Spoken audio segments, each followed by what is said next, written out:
Hello friends and welcome back to my channel. Today I'm going to show you how to make rich chocolate fudge from scratch using keto-friendly ingredients. Now if you're not too keen on very dark chocolate, I suggest you experiment a little bit with the amount of cacao powder that you use and maybe start with about half the amount.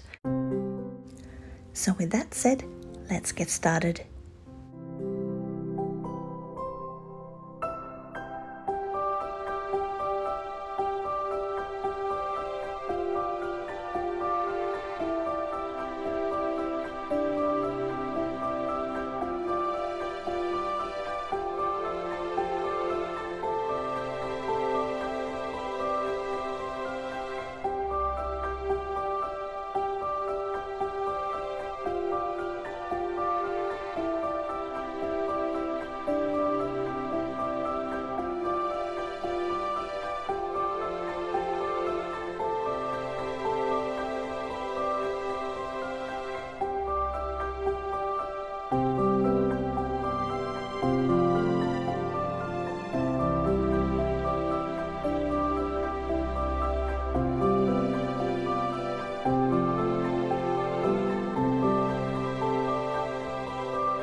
Thank you so much for watching this video. If you enjoyed it, please give it a thumbs up and don't forget to subscribe, and I'll see you again next time.